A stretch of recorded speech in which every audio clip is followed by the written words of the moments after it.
actually part of a foreign intelligence operation. The New York Post published a story based on those emails this week. It remains unclear whether those emails are authentic. They were provided by President Trump's personal lawyer, Rudy Giuliani. It turns out that the contents of the email sound a lot like information Giuliani sought during a trip to Ukraine in December, after which, according to the Washington Post and New York Times, spy agencies warned the White House that Russian assets could be using Giuliani to feed disinformation to the president. For more, I'm joined by Ben Collins, NBC News reporter, and Malcolm Nance, an NBC News terrorism analyst and contributor, is also the author of The Plot to Betray America. Okay, Malcolm, the Washington Post, New York Times report that Robert O'Brien warned the president in a private conversation that anything Giuliani brought back from Ukraine should be considered contaminated by Russia. Can you draw a line for us, Malcolm, between the info dump we saw in the New York Post and what Giuliani was looking for in Ukraine? Well, if you think about it, we all know everything there is to know about this story, because this is the same information which was provided almost 2 years ago, that resulted in Donald Trump's impeachment. A lot of this information is related to Hunter Biden's relationship with the company Burisma and supposedly Vice President Joe Biden doing a favor for Burisma by stopping investigations through the firing of a prosecutor that Giuliani was being backed by. All of this information has supposedly now implicating Hunter Biden has miraculously shown up inside of a computer that was supposedly left by Hunter Biden or a guy who looks like Hunter Biden. And that, of course, is now Rudy Giuliani's attempt to make an October surprise to implicate Hunter Biden and perhaps even in the last few weeks try to get an indictment of him or Joe Biden. It would be amazing, but they've tried just about everything else. Ben, we often talk about how social media is used to amplify disinformation. In this case, you had Twitter and Facebook initially enacting measures to limit this article's spread, this article that we keep talking about in the New York Post. Twitter later backed down. Facebook's still in a review process. That could take a while. What led to the turnaround from Twitter? What's their policy at the moment? And then what about Facebook?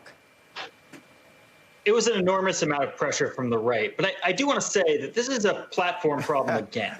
Twitter in March of 2019 explicitly said you will not be able to link out to hacked and leaked materials. It's a brand new policy, and it was supposed to do something for a WikiLeaks-style event in October of 2020. And guess what? We had it, but it was laundered through the New York Post. They didn't think ahead to say, hey, it's, they were just going to drop something on Twitter and be able to ban that.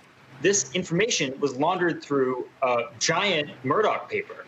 So it looks like censorship. So either way, what happened here for the right was a win-win situation.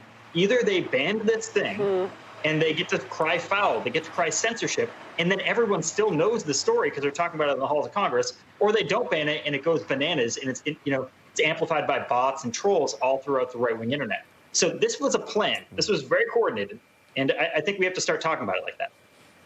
Right, Malcolm, so pick up then where Ben left off talking about the ways in which it's a plan. I mean, you have the Daily Beast reporting that the computer repair shop owner who gave this info to Giuliani acted suspiciously in front of reporters at different times, saying he contacted the FBI about the laptops, at other times that they contacted him. I mean, I imagine that raises a lot of red flags for you.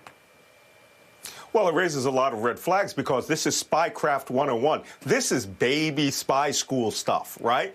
When you want to implicate something, no, really, this is, at the Yuri Andropov 101st School of Intelligence that Vladimir Putin went to when he was a baby spy in the 1980s, this is what they teach you to implicate your enemies. You put compromising material or fake material that you have generated into a position where a neutral third party can find them, and then that third party will pass it on to a relevant authority, and then a scandal breaks out. That's technically what WikiLeaks did, only this time it's targeted intelligence. It is focused on an individual with information that 99.9% of it may be true.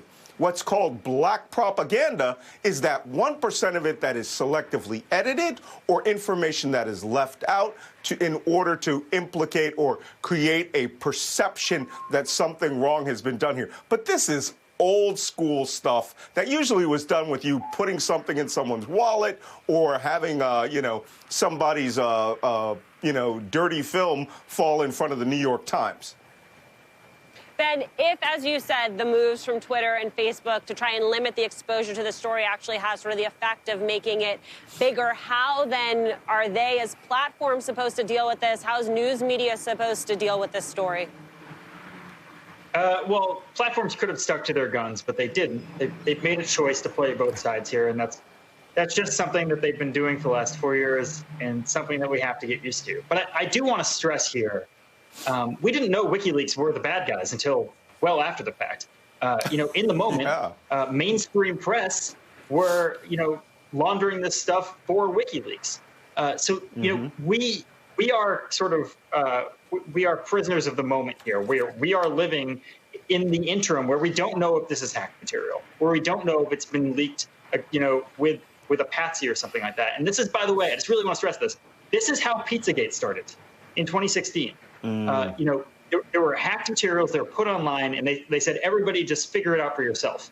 And when people started to figure things out for themselves on places like 4chan and Reddit, they found a satanic cult that does not actually exist. So we have to be really careful and say, hey, this is the point of this entire thing, is to create innuendo, create suspicion, create the appearance of impropriety, even if it's not there.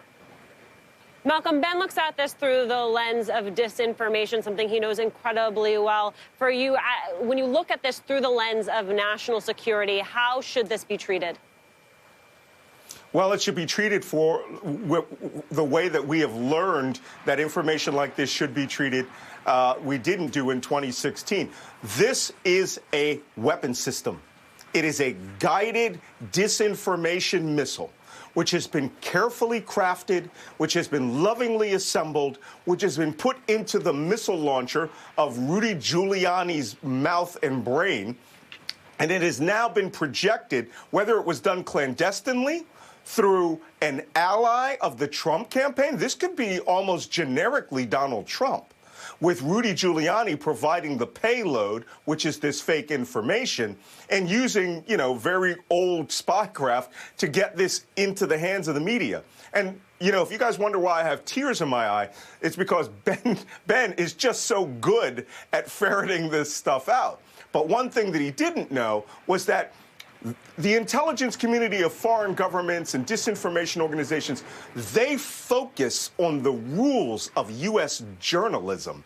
They know what your limits are. They know what your parameters are, and they know that you're often hungry for information. And this time, you needed real evidence. Now they've provided that evidence. And you're probably going to find most of it is probably legitimate emails, possibly intercepted by someone in the United States or a foreign power, and then placed into the hands by an American citizen or even a foreign agent. You don't know, and that's the beauty of it. It's designed to hurt now, but while you're pulling the dagger out later on for introspection, somebody is bleeding on the sidewalk.